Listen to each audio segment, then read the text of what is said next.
In this video tutorial we are going to take a look at how to install Elementor plugin, step by step. So let's get started.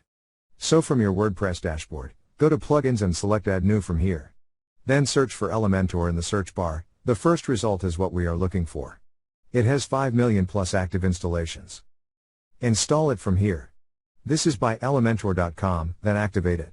Now it is saying Welcome to Elementor. This is their Getting Started introduction video. You can watch it or you can go to Create Your First Page button. For now, we will skip it from this Close button. So now you can see Elementor in your left panel, which means that we have installed it successfully. Thank you for watching.